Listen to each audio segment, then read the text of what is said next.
Muy buenas tardes, mi nombre es Sebastián Quintero, soy cirujano oncólogo mastólogo de Colsanitas y soy médico egresado de la Universidad de La Sabana. Posteriormente hice mi programa de cirugía general con la Universidad Javeriana en el Hospital San Ignacio y luego hice toda la formación mía en mastología y cirugía de tumores de tejidos blandos en el Instituto Nacional de Cancerología, junto con el programa de la Fundación Universitaria de Ciencias de la Salud.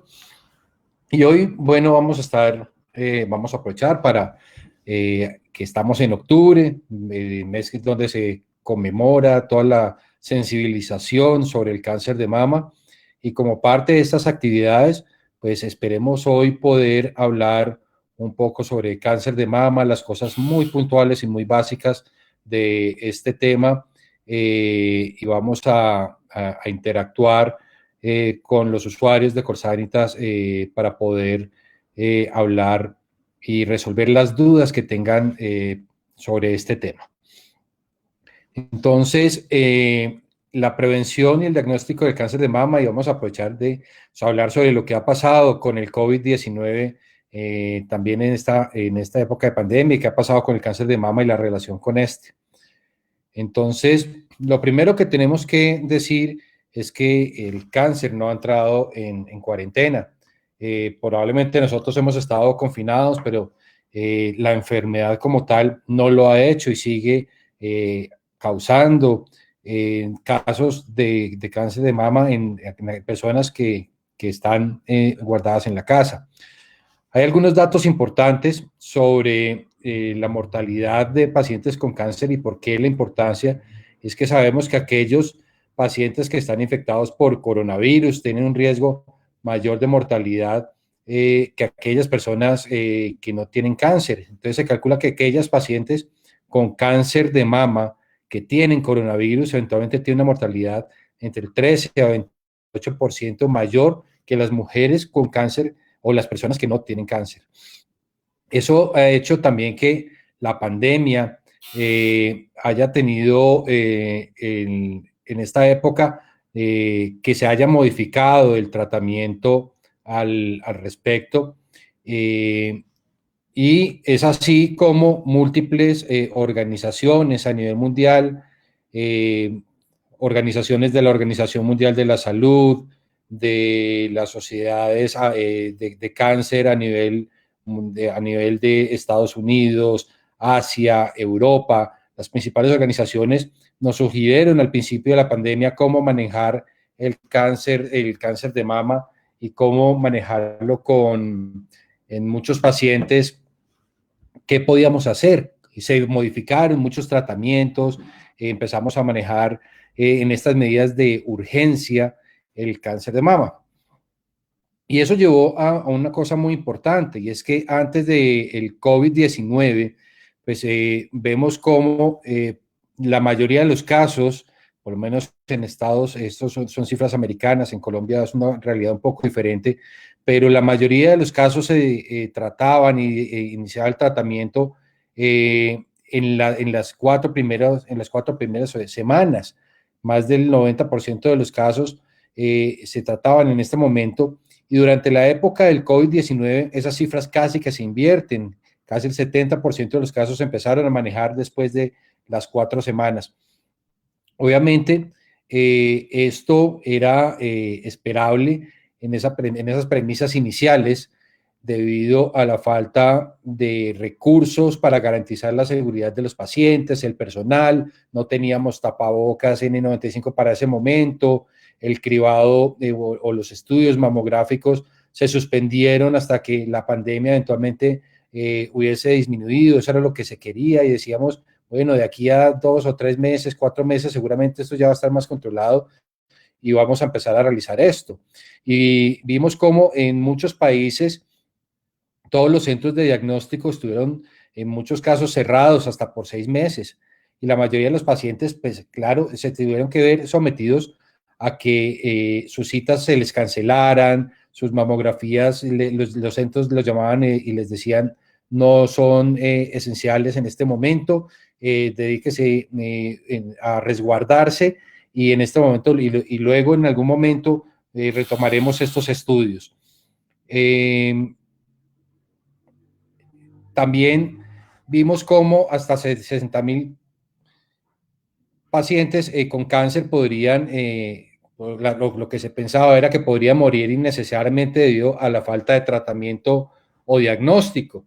Y obviamente vimos cómo no solamente los centros de diagnóstico se cerraron, sino que las unidades de cirugía también estuvieron cerradas por más de 6 meses. Y para la fecha en que estábamos en la mitad de la pandemia, hacia abril, veíamos cómo 30.000 personas en ese momento eran diagnosticadas de cáncer de mama en Estados Unidos, y para ese mismo momento, en el 2020, solamente 5.000 pacientes se les había realizado diagnóstico para ese periodo. De esa forma también el National Cancer Institute, el Instituto Nacional de Cáncer de los Estados Unidos, predecía que iban a existir más o menos unas 10.000 muertes adicionales por cáncer de mama, adicionales al millón de mujeres que iban a fallecer esperado en esa próxima década. Pero si vemos esta siguiente tabla, dice que más o menos por cáncer de seno a 10 años esa mortalidad puede ir más o menos desde un 3 a 7%. Que uno dice 3 a 7%, pues probablemente no es una cifra muy grande, pero cuando esto se traduce en cantidad de mujeres adicionales que van a fallecer por cáncer de mama, no corresponde a esos 10.000 que estábamos mencionando, sino casi 50.000 muertes adicionales por cáncer de mama en la próxima década, secundaria a los retrasos en los tratamientos y a los retrasos y diagnósticos tardíos que estamos teniendo.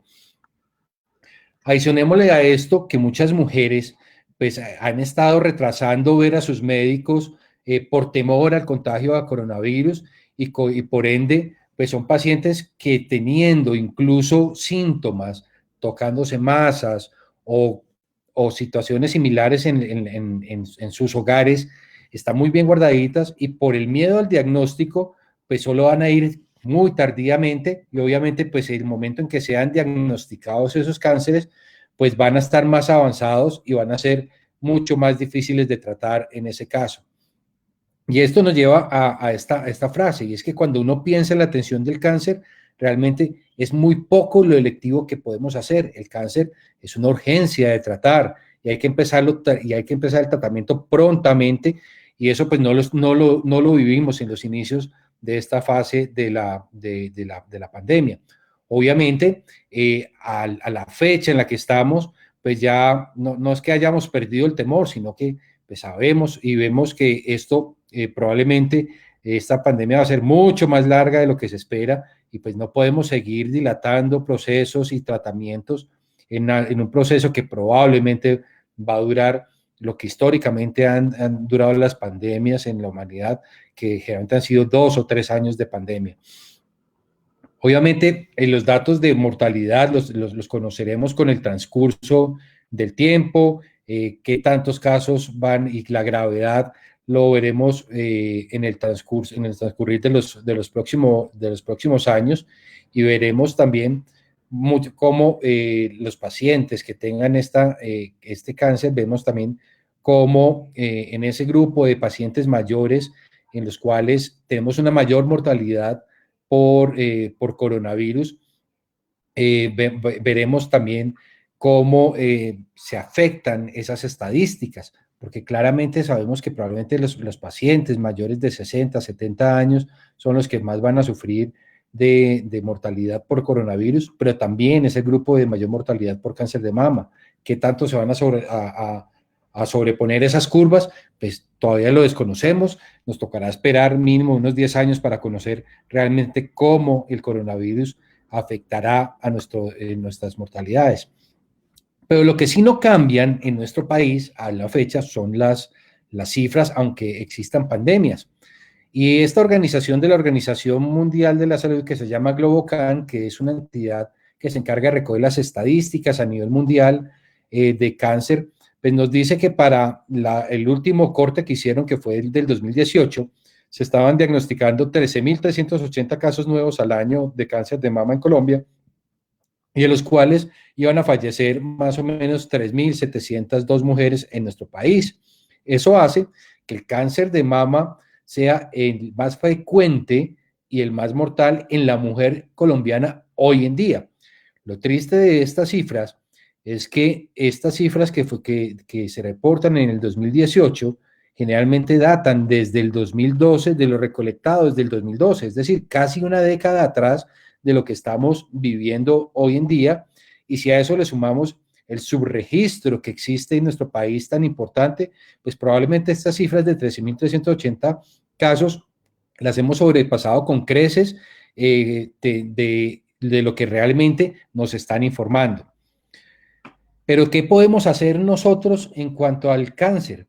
Y hay algunas cosas que son modificables, es lo que nosotros llamamos factores de riesgo modificables, y qué es lo que nosotros podemos hacer, que podemos cambiar para tratar de cambiar esa historia de los casos que estamos mirando. Y lo primero de ello es pues, la actividad física y la salud. Nosotros sabemos que este es uno de los factores de riesgo que disminuye la aparición de enfermedades crónicas no transmisibles como problemas renales, diabetes, problemas de corazón y obviamente también el cáncer. Se estima más o menos que haciendo 150 minutos de ejercicio físico a la semana, que eso corresponde a 30 minutos al día por espacio de 5 días, sabemos que esas personas van a tener un riesgo de desarrollar un cáncer de mama aproximadamente 20% menor que aquellas personas que no lo realizan. Entonces vemos cómo el ejercicio físico se convierte en parte importantísimo de la prevención primaria y también del tratamiento del cáncer, porque este riesgo no es solamente para evitar nuevos cánceres, sino que también las mujeres que ya han tenido cáncer pues no tengan recaídas o apariciones de nuevos tumores gracias al beneficio que otorga el ejercicio físico de características aeróbicas. Y esto también es importantísimo. Hoy en día, el 20% de nuestra población colombiana padece de obesidad. Entonces tenemos que acatar todas esas recomendaciones para prevenir la obesidad. ¿Y por qué lo menciono? Porque la obesidad es uno de los principales factores de riesgo para desarrollar un cáncer de mama. Y entre mayor sea el índice de masa corporal, mayor va a ser ese riesgo. A veces muy por encima del riesgo que puede ser el hecho de tener familiares con cáncer o otros factores de riesgo que la gente conoce del cáncer de mama. Y hoy en día sabemos que es uno de los principales factores y vemos cómo nuestra población cada vez es más obesa. Por ende, pues tenemos que empezar a modificar nuestra dieta y sumado al ejercicio que mencionábamos ahorita, con eso pues podremos disminuir de forma importante la aparición de este tipo de tumores. Entonces, ¿cuál es la dieta que generalmente es recomendada para estos casos? Y básicamente, pues la mejor dieta que podemos recomendar es la dieta mediterránea, que es aquella dieta que eventualmente es más rica en vegetales, frutas, que tiene una menor cantidad de proteínas, menores carnes, en especial carnes rojas y carbohidratos, y las grasas que se consumen, las carnes que se consumen generalmente son carnes magras, carnes blancas, pescados, ricos en omega 3, y eso pues va a traer no solo beneficios en cuanto a cáncer de seno, sino en otros beneficios a nivel corporal, como mejores niveles de azúcar en el cuerpo, niveles de colesterol y triglicéridos más bajos, y obviamente pues eso va a disminuir el riesgo de desarrollar algunas enfermedades de origen cardíaco como la hipertensión arterial, algunos otros tipos de complicaciones como diabetes, y pues obviamente pues también el consumo de frutas, verduras, granos, frutos secos y aceite de oliva, pues es lo recomendado en este caso. Otra de las cosas importantísimas es el consumo de tabaco, y probablemente todo el mundo tiene claro que la relación que existe entre el consumo de tabaco y el cáncer de pulmón. Sin embargo, muchas personas se quedan con ese concepto y no tienen conocimiento que también puede generar otros tipos de cánceres como cáncer de la cavidad oral, de riñón, de vejiga, y la mama está incluida entre esos tipos de cánceres. Entonces, claramente, una de las cosas que podemos hacer para modificar el riesgo de tener un cáncer de mama es es abolir el consumo de tabaco. También lo otro es limitar el consumo de alcohol. Sabemos que siempre se ha recomendado que el consumo de una copa de alcohol a la semana pues tiene algunos beneficios desde el punto de vista cardiovascular, pero hay algunos estudios más recientes que nos dicen que incluso esa pequeña copa que se recomienda puede ser un causal o un factor de riesgo para desarrollar cáncer en el futuro. Y hoy por hoy, pues la recomendación en cuanto a cáncer directamente relacionado es no consumir alcohol. También se habla mucho del estado emocional y la salud mental como parte de esa parte prevenible.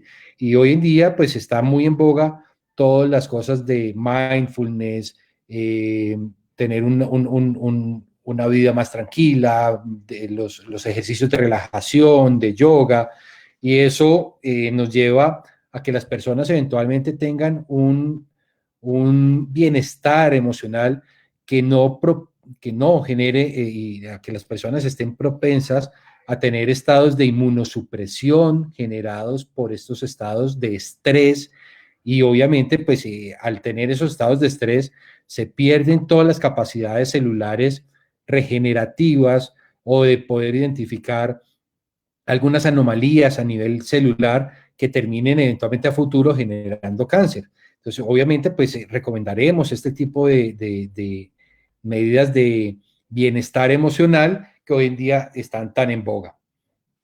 Otro de los factores que también sugerimos es la lactancia materna.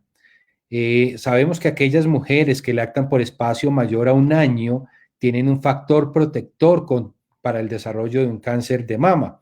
Sin embargo, vemos cómo nuestra sociedad ha cambiado tanto y las mujeres trabajadoras tienden hoy en día a retornar muy rápidamente a sus labores laborales, académicas, y eso hace que cesen la lactancia hacia el tercer, cuarto mes y que quieran retomar rápido su trabajo, donde pues se pierde esa oportunidad de tener ese factor protector adicional. Entonces, pues la invitación es que aquellas mujeres que retornen a sus trabajos, de todas maneras sigan intentando tener la lactancia y que lleven esa lactancia a lo mínimo recomendado de un año para ganar este beneficio y obviamente también los beneficios de la lactancia que puede generar para el bebé.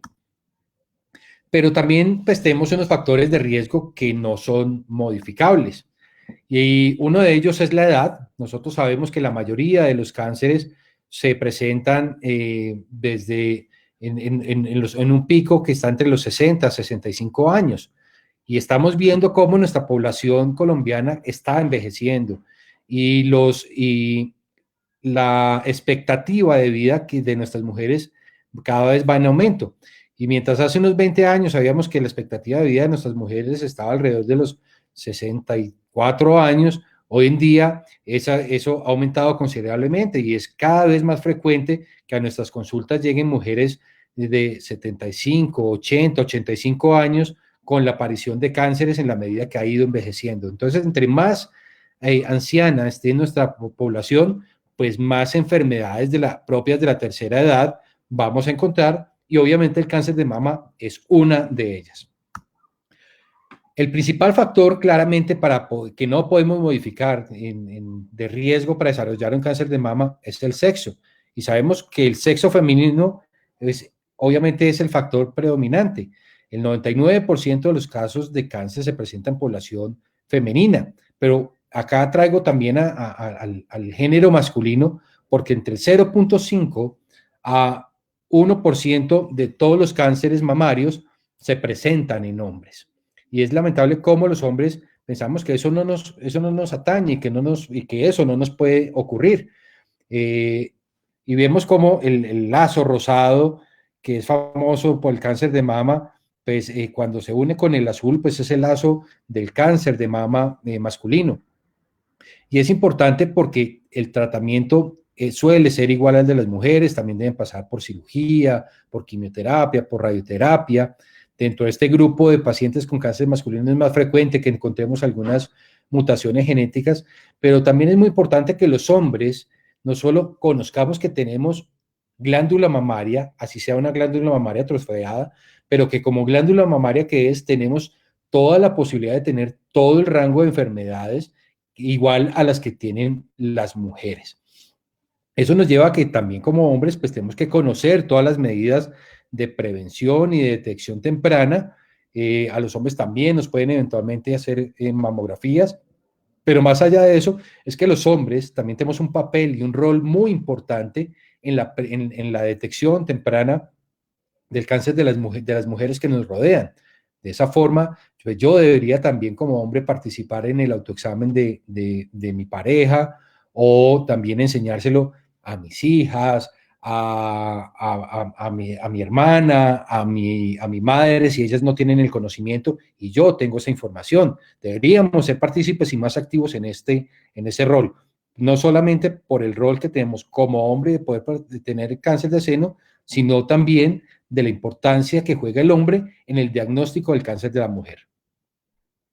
Otra parte que no podemos modificar, pues, es la parte genética.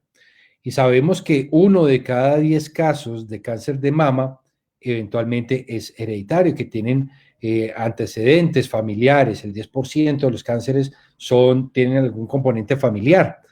Y hay que diferenciar un poco esa parte familiar de los cánceres que tienen ya una parte genética como tal. La parte que tienen genes alterados, dañados, y esos genes, la mayoría de los genes hay unos genes que se llaman protoncogenes, que tienen una función protectora, que son capaces de identificar mutaciones o daños en las células y corregirlo. Pero al estar dañado ese gen, pues esa función protectora se pierde y hace que las personas tengan una predisposición muy alta para llegar a tener un cáncer de mama futuro. Y en relación con cáncer de mama, el más conocido de estos es un gen que se llama el BRCA, que tuvo una exposición muy importante mediática hace unos años con el caso de una actriz que se llama Angelina Jolie, que ella se mandó a retirar los senos, que se mandó a quitar los ovarios también, porque ella era portadora de esta mutación. Y esa mutación la ponía en el riesgo de llegar a tener un cáncer de mama en un 87% en el transcurso de su vida y un 60% de cáncer de ovario. Por lo tal, tenía totalmente una indicación de hacer este tipo de procedimientos profilácticos y hoy en día a las familiares de pacientes que vemos que tienen muchos antecedentes de cáncer de mama en su familia o que están relacionados con otros tipos de cáncer como ovario o colon o páncreas, pues le sugerimos hacerse unas pruebas genéticas que están disponibles en el mercado, que son cubiertas por nuestra seguridad social y con el orden de poder hacer medicina preventiva y no curativa. Y ahí es cuando entran todos estos procedimientos como los que se hizo Angelina Jolie, que llamamos cirugías profilácticas. También es importante que tenemos muchos mitos alrededor del cáncer de mama y el Internet nos ha llegado con una cantidad de información, mucha de ella muy importante, muy favorable, pero también sabemos que Internet está lleno de basura y que eventualmente mucha información de esas son noticias falsas y que generan, por el contrario, mucho temor y angustia en las personas. Entonces, vamos a retomar algunos de esos, algunos mitos y vamos a mirar si son ciertos o no. Y unos, si el brasier produce cáncer. Y a la fecha ningún estudio clínico ha podido demostrar esa relación, si bien es una de las que está más repartidas y expandidas en las redes sociales. Lo cierto del asunto es que nosotros como mastólogos sí aconsejamos que las mujeres no usen brasieres con varilla, pero no porque generen cáncer, sino porque las varillas muchas veces lesionan los nervios que le dan la sensibilidad al seno y los empieza a inflamar y terminan generando dolor crónico. Entonces, la recomendación nuestra es para evitar ese dolor, no por el hecho de que puedan producir cáncer. Algunos de los otros mitos que podemos ver en relación es el uso de los desodorantes. Sabemos que el uso de desodorantes no hay una relación con el cáncer de mama. también otro de los mitos es si tiene alguna relación con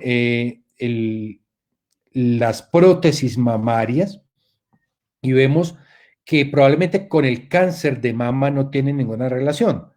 Lo que sí existe es una relación muy rara con otro tipo de cáncer que se denomina linfoma anaplásico de células grandes, que es un tipo de cáncer de una estirpe completamente diferente al cáncer de mama, pero que las mujeres deben conocer muy bien cuando se van a poner las prótesis, que esto es una realidad y que esto puede ocurrir. La posibilidad de que eso se presente realmente es del 0.0003%, es muy baja y por tanto pues no es algo que deba desincentivar a las mujeres para ponerse unas prótesis, ni tampoco para las que ya tengan prótesis salgan corriendo a quitarse las prótesis. Probablemente esa relación se ha visto más con prótesis de tipo texturizado, no con las prótesis lisas, pero toda mujer que tenga una prótesis pues debe conocer este riesgo y por ende debe consultar de forma periódica y regular a su médico, a su mastólogo o a su cirujano plástico para que estén controlando que esto no llegase a ocurrir. Entonces, pues en cuanto a la educación, pues sabemos que eh, hay cosas que relacionadas con el dolor de la mama, que es la consulta más frecuente que tenemos nosotros en la mastología, saber cuándo consultar, cuándo hacerme las imágenes mamarias, cuándo debo consultar o a quién debo consultar, y si la decisión de cuidar el seno, pues está en mis manos. Y claro que lo es desde el punto de vista que el autoexamen es una de las herramientas que tenemos. Y por eso, pues tenemos eventualmente 3 pasos que son claves para un diagnóstico temprano. ¿Y cuáles son estos? El autoexamen, la consulta con el mastólogo y la realización de las imágenes mamarias. Y acá hay algo para mencionar, y es que precisamente en todas estas campañas de octubre siempre nos han dicho el autoexamen salva vidas, el autoexamen, y eso es lo que más énfasis se le hace. Y nosotros hoy en día, pues nosotros sabemos que el autoexamen como herramienta única para disminuir la mortalidad por cáncer de seno no es así. Nosotros, eso no quiere decir que el autoexamen no sea bueno, y ahorita lo vamos a mencionar. El autoexamen es una herramienta muy importante, pero es una herramienta que no salva vidas. La única que lo ha logrado demostrar es la mamografía, y por eso hoy en día tratamos que en todas estas actividades hacer mucho énfasis en la parte de las imágenes mamarias como el mejor método para poder hacer diagnósticos tempranos. Pero eso no quiere decir que, como lo mencionaba ahorita, que el autoexamen no sea importante y que no debamos saber cómo hacerlo. Y este tipo de cartillas o dibujos creo que todo el mundo los ha visto, y pues vamos a recomendar pues siempre que el autoexamen se haga una vez al mes, y el momento ideal para hacerlo es entre el quinto a séptimo día después de la menstruación. A eso en aquellas mujeres que todavía están menstruando, pero en aquellas mujeres que ya están en menopausia o que tienen algún método de planificación que hace que el periodo menstrual no llegue de forma regular o notoria, les recomendamos que elijan una fecha al mes para hacerse el autoexamen. El autoexamen siempre se debería hacer en 2 posiciones, nunca en una única posición. Se debería hacer con la paciente acostada y luego repetirlo con la paciente de pie, e idealmente pues lo que tratamos es que ese autoexamen se realice eventualmente en la ducha para que el jabón juegue como un factor de lubricante y aumente la sensibilidad de los dedos. Pero hay un error conceptual y por eso lo pongo como un ups, esto no debería pasar. Y es precisamente esto, las mujeres se vuelven acuciosas, buscando cosas como un inspector gadget, buscando todos los síntomas conocidos del cáncer de mama. Y entre esos síntomas claramente vale la pena mencionarlos, pues están, y es estos limones creo que es lo más educativo que puede existir, y es el endurecimiento, la presencia de hundimientos, hendiduras, erosiones en la piel, áreas de enrojecimiento, la presencia de fluidos a través del pezón, principalmente si son sanguinolentos, la presencia de algunos huecos, bultos o masas internos, protuberancias, los cambios en el pezón como hundimientos o retracciones, o que existan asimetrías muy importantes, pues esto debe generar una alarma para que las personas consulten. Pero claro que a las mujeres se les mete tanto en la cabeza estos síntomas y los conocen tan bien que el autoexamen lo confunden porque tratan de buscar a encontrar algo. Todas las mujeres hacen el autoexamen para tratar de encontrárselas algo.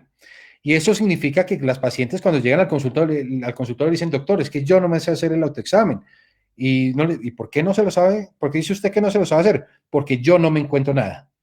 Y uno dice, bueno, es que precisamente para eso es. Es porque el autoexamen nunca se diseñó para que las mujeres encontraran cosas que no son normales. El autoexamen se diseñó para que las mujeres conocieran lo normal de la mama. De esa forma, pues lo que debería pasar es que mes a mes las mujeres dijeran, esto es lo mismo que yo siempre me he tocado, que se conozcan también la cara, que puedan definir eso. Y eso pasa mucho también, es importante porque lo que es normal para mí, y yo me conozco mi seno, probablemente la mujer que tengo sentada a la derecha tiene un seno que es diferente al mío y la que está sentada a la izquierda tiene un seno completamente diferente al de la otra mujer y eso no quiere decir que sea un seno anormal. Esa es la normalidad de cada mujer y cada seno nos lleva a esto. Y yo siempre pongo este ejemplo en las mujeres. Las mujeres siempre se ponen al frente de un espejo y conocen también su cara porque todos los días se maquillan, porque todos los días se la ven, que el día que les aparece un barrito, una peca, un lunar nuevo, inmediatamente dicen, eso es nuevo, eso yo no lo tenía. Pues lo mismo debería ocurrir con el seno, que aprendan a conocer también su seno, que el día que algo que no sea normal aparezca, lo puedan identificar fácilmente.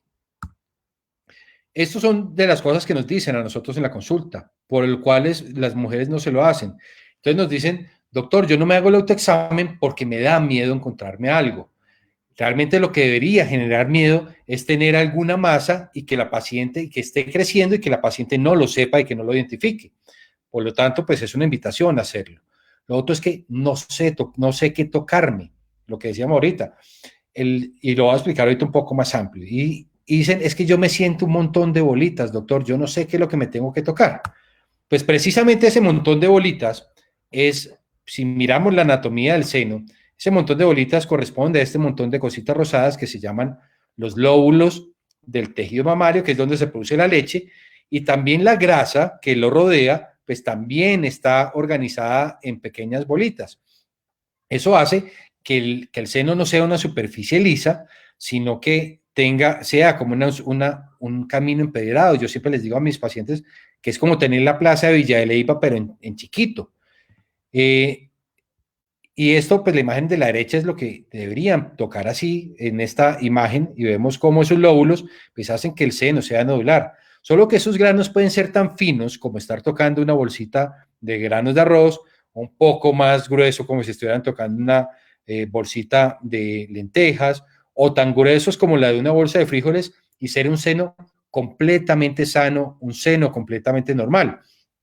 Pero esto lleva muchas veces a generar confusiones y cosas que le generan temor a los pacientes porque dicen, oiga, incluso es un error en que caen muchos médicos porque de entrada, por tener un seno nodular, que es algo normal, les dicen, usted tiene condición quística de la mama. Y eso no es así, no es sinónimo. Y mucho menos que le digan que es una enfermedad fibroquística. Hoy en día sabemos que los quistes es una condición propia de la forma como el tejido mamario se va reemplazando mediado por una parte hormonal a tejido graso. Y eso no es una enfermedad. Es como yo decirle a una persona que está enfermo porque tiene canas en el pelo, cuando es una condición propia del envejecimiento del folículo piloso. Entonces, claramente, pues tenemos que cambiar ese concepto de la enfermedad fibroquística, lo cual es un error, y menos decir que la condición quística es igual a tener un seno nodular. Y eso nos lleva a que para también tener un conocimiento, pues debemos consultar, que es el segundo paso que mencionamos, y es consultar al médico. ¿Y cuándo debo consultar al médico? Pues generalmente la sugerencia que yo hago es que una mujer ya después de los 25 años debería estar consultando anualmente a un especialista en la materia. Es triste ver cómo Muchas de las mujeres que llegan a mi consultorio no saben que existe la mastología. Y la mastología es la ciencia el área de la ciencia, de la medicina, que se encarga de la prevención y el diagnóstico y el tratamiento de todas las enfermedades benignas y malignas del seno. Entonces, muchas personas pierden mucho tiempo dando vueltas sin saber a quién deben consultar cuando tienen algo maligno. Entonces, primero van al internista o van al cirujano general o pasan por el ginecólogo cuando existe un especialista puntual en el cuidado de la mama. Entonces, la invitación es que en la medida de lo posible, y si tienen el acceso, consulten a un mastólogo.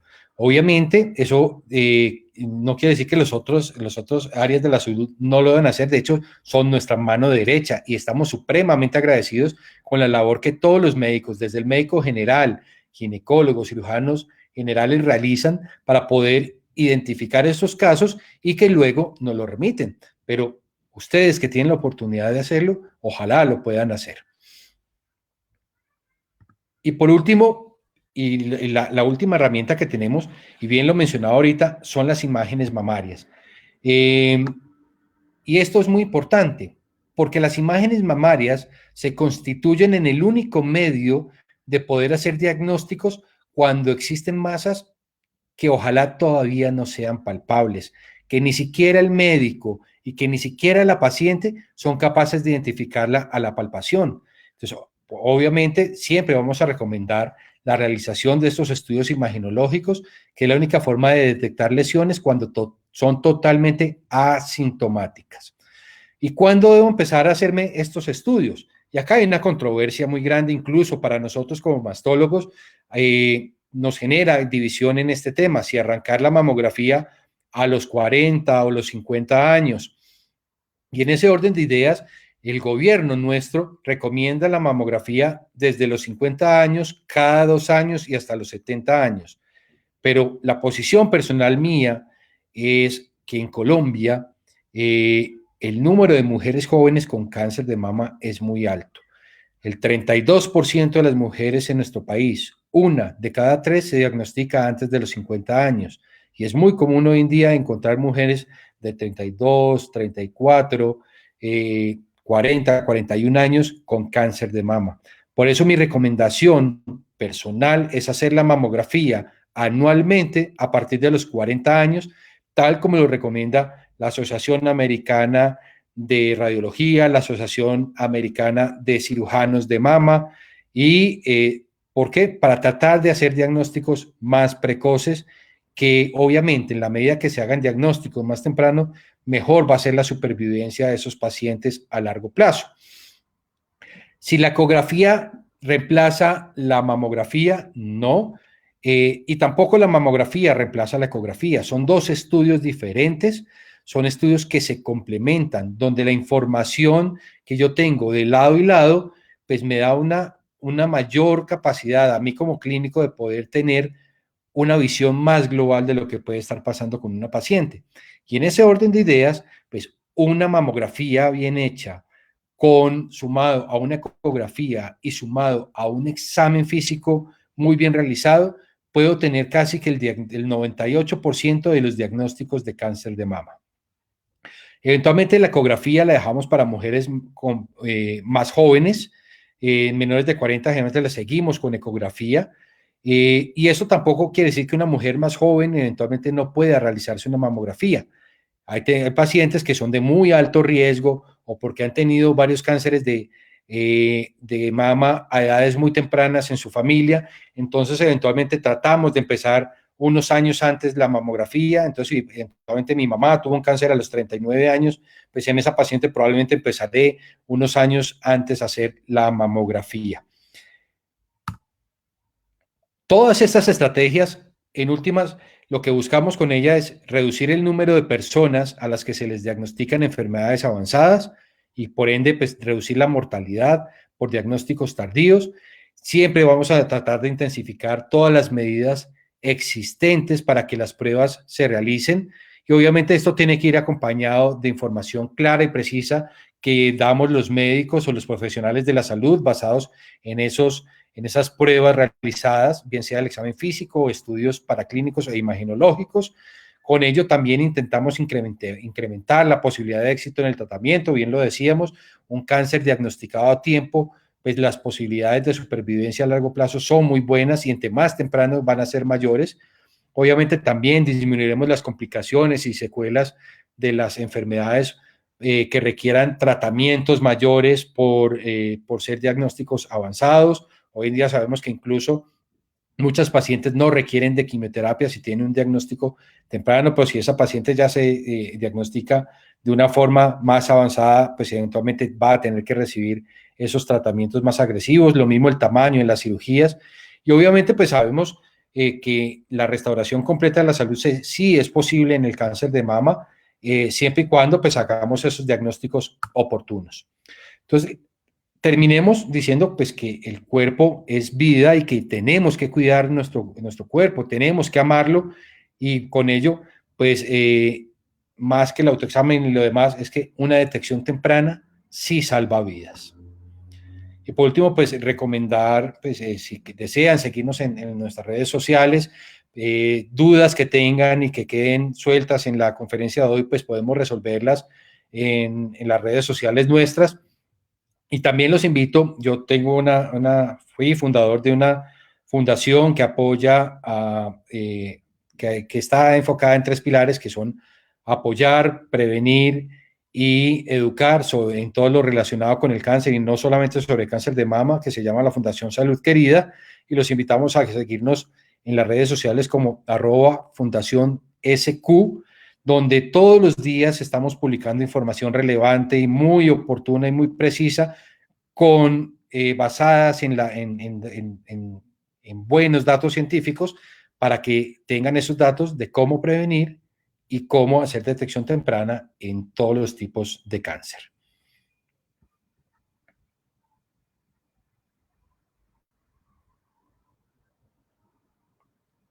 Entonces, si quieren, pues tenemos un tiempo adicional donde podemos responder preguntas, y aquí estoy recibiendo algunas de ellas y me dicen, Diana Botero me pregunta que tiene antecedentes de cáncer de colon por parte de la madre y le dicen que el mismo gen que produce cáncer de colon produce cáncer de mama.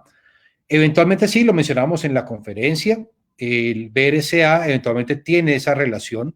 Las personas con mutación genética del BRCA tienen un 20% de riesgo de desarrollar cáncer de colon también. Sin embargo, no es el único gen que está relacionado con este tipo de cáncer. Hay muchos otros genes que pueden estar en relación con cáncer de colon y lo otro es que no todo cáncer de mama está relacionado con la necesidad de tener que desarrollar otros tipos de tumores. Si un seno es grande, y igual Diana nos preguntaba, si un seno es más grande que el otro, se puede pensar en cáncer, y esos otros los mitos. El tamaño no es un predisponente para desarrollar cáncer de mama. El cáncer de mama se produce tanto en senos pequeños como en senos grandes, y por ende, pues toda mujer con seno, incluso, mírenlo como hablábamos, el seno del hombre es una glándula atrofiada y aún así tiene riesgo de tener cáncer de mama. Por eso, ninguna mujer debería dejar de asistir por el hecho de, es que yo tengo el seno pequeño, yo no tengo riesgo de desarrollar cáncer de mama, que en algunas ocasiones he oído ese tipo de pregunta. ¿Qué hay de cierto acerca de la vacuna que cura el cáncer de mama? Pues no, realmente no existe ninguna vacuna hoy en día contra el cáncer de mama. Se desarrollan mucho tipo están cosas de investigación, pero a la fecha no existe vacuna alguna para desarrollar cáncer, para evitar el desarrollo de un cáncer de mama. Ya lo mencioné, también Diana nos preguntaba sobre si la edad de recomendable para iniciar la mamografía, ya lo respondimos, las sugerencias mías a partir de los 40 años. También nos preguntan sobre la edad de inicio del examen clínico de la mama.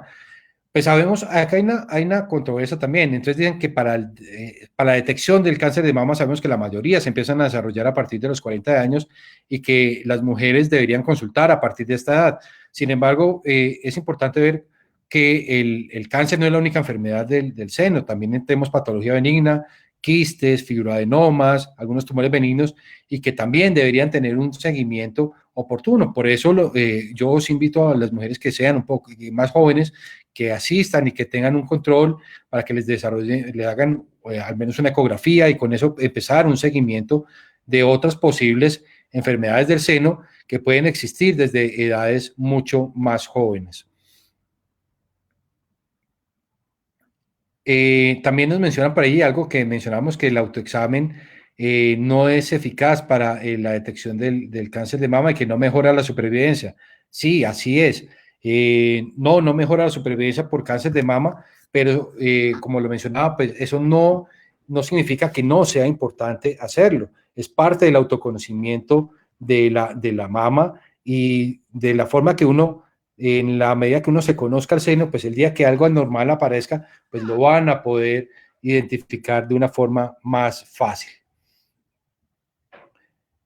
Me preguntan también que si la enfermedad fibroquística eso aumenta el riesgo de tener cáncer de mama a futuro, y no, los quistes como tal, y cuando yo me refiero a quistes, son pequeñas bolitas llenas de líquido, son pequeños nódulos, tumoraciones cuyo contenido es líquido. Eso es lo que son los quistes, diferentes de los tumores sólidos, y los quistes como tal no aumentan el riesgo de tener cáncer de mama a futuro. Eventualmente, la mayoría de las lesiones ya de tumores benignos tampoco aumentan ese riesgo de forma considerable y la gran mayoría de ellos los dejamos quietos y en observación. Sabemos que algunos eventualmente pueden tener un riesgo mayor y eventualmente, a pesar de ser tumores benignos, requerirán de resecciones quirúrgicas. Esta pregunta es importante y lo mencionamos al principio. Dice, estoy en tratamiento de cáncer de mama, terminé la quimioterapia y me dio COVID. No alcancé a empezar la radioterapia, ¿qué riesgo corro si no la hago?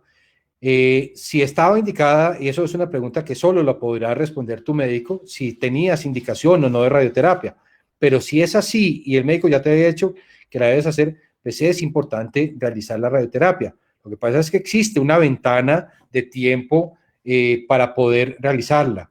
Debes hablar prontamente con tu médico porque si se sale de esa ventana de tiempo, probablemente cualquier beneficio que te hubiera podido otorgar la radioterapia ya se ha perdido.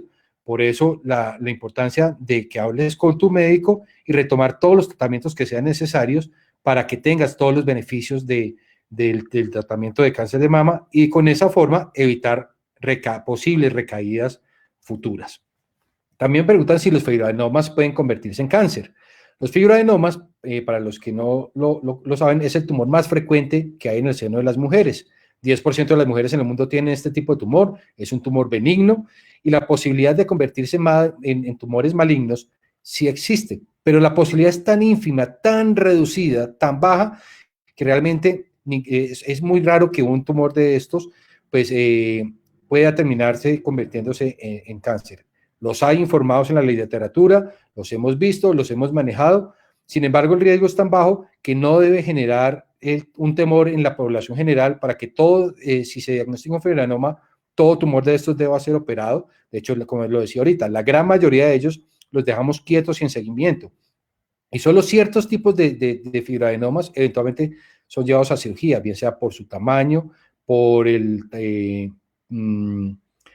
si generan sintomatología asociada como dolor o porque en las células o en las biopsias que se realiza, eventualmente muestre que puede existir células que sean anormales que requieran un manejo quirúrgico.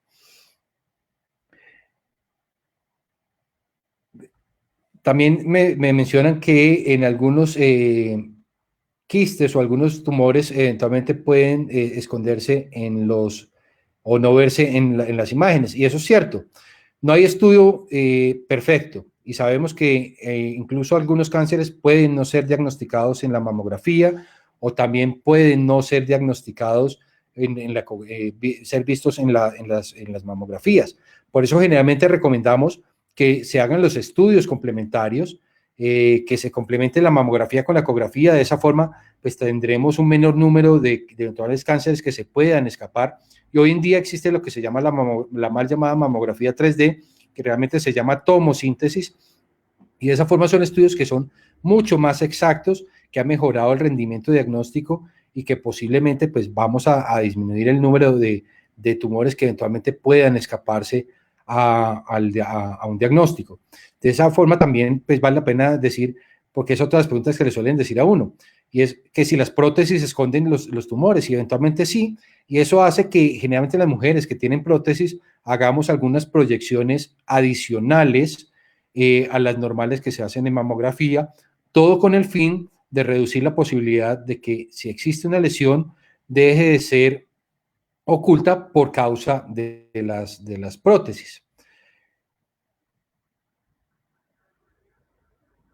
Me preguntan también que si me chequeo todos los años con ecografías mamarias, siempre me han dicho que tengo tejido fibroquístico, tengo 48 años, tengo que ir a un mastólogo, bien lo decíamos en la charla, pues si tienes la oportunidad de ir a un mastólogo, ojalá lo puedas realizar. Toda mujer con condición quística de la mama previa, pues se sugiere que siempre también adicional a la mamografía tenga una ecografía para hacer seguimiento también de esa parte de la condición quística. ¿Qué opina del uso de la vitamina E para prevenir cáncer de mama? Esto lo vemos muy frecuente. A nuestras consultas nos llegan, la gran mayoría de las mujeres nos llegan tomando vitamina E, y nosotros sabemos hoy en día que la vitamina E pues, no reduce la posibilidad de tener cáncer de mama, tampoco reduce el dolor mamario, tampoco reduce la presencia de condición quística. De verdad, en estos casos, pues lo que sugerimos es simplemente tener un control muy cercano, pero realmente la vitamina E no es un método que sea útil para disminuir la posibilidad de tener cáncer de mamas. Si en el caso de los hombres el cáncer de mama es hereditario, también, claro, si nosotros vemos que en cáncer de mama hay un número muy alto de los pacientes que tienen cáncer de mama, tienen un número importante de mutaciones genéticas, principalmente del gen del BRCA. Hay dos tipos de BRCA, 1 y 2, y con cáncer de hombres vemos mayor relación del BRCA2, y por ende, pues todo cáncer diagnosticado en hombres, pues tenemos que descartar la posibilidad de que tenga esa mutación y se debe realizar una prueba genética, más aún si en su familia han existido casos previos de cáncer de mama.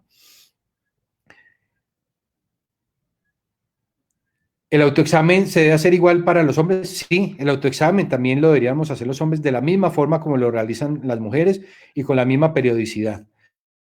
Si bien lo mencionaba, el cáncer de seno en hombres es muy raro, pues es una realidad y es algo que no nos quita más de 2 minutos en todo un mes de realizar, y con esa forma pues vamos a estar más tranquilos y más seguros.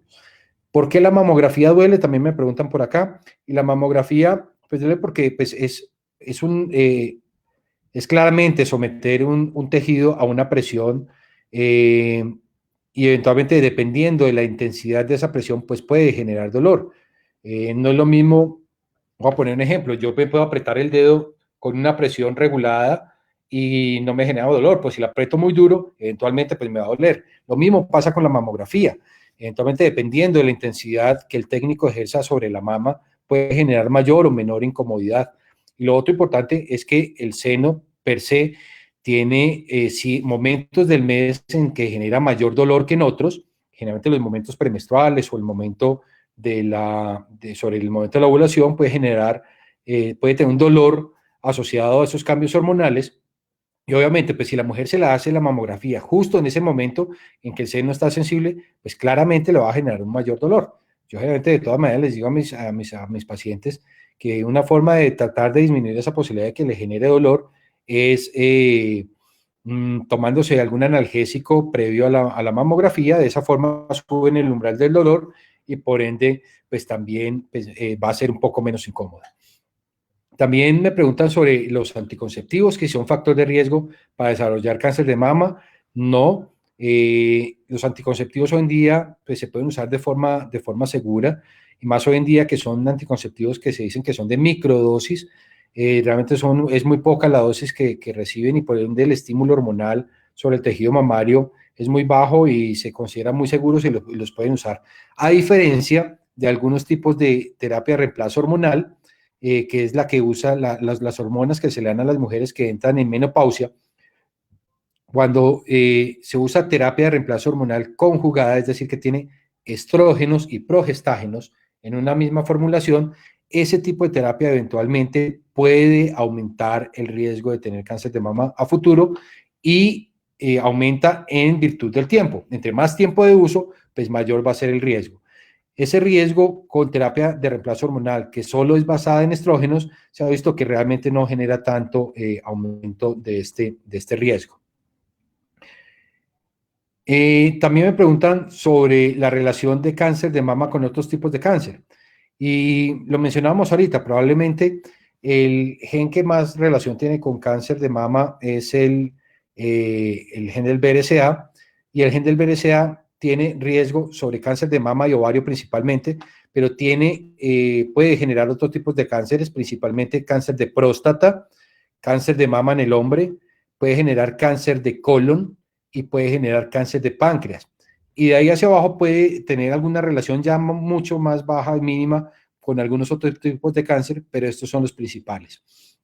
Existen otros genes que están asociados y que probablemente tienen relación eventualmente con algunos otros tipos de cáncer, eventualmente, que pueden generar otros síndromes genéticos, donde eventualmente pueden haber relación con otros tumores más raros, como el osteosarcoma y otros tumores más raros. Pero realmente está más relacionado con cáncer de ovario, eventualmente, y los que mencionaba relacionados con el gen del BRCA2. Con eso, pues creo que hemos dado una visión amplia sobre el cáncer de mama, cómo prevenirlo, cómo hacer la detección temprana, y hemos resuelto pues muchas dudas. Pues nuevamente agradezco a Colsanitas por este espacio que nos han dado para generar conciencia sobre el cáncer, y más en este mes. Ojalá recuerden que el cáncer de mama no solamente se diagnostica en octubre, se diagnostica todos los días del año, y ojalá este tipo de espacios existan a través del año para recordar y hacer énfasis en la importancia del diagnóstico temprano del cáncer de mama. Muchas gracias a todos los asistentes y tengan una feliz tarde.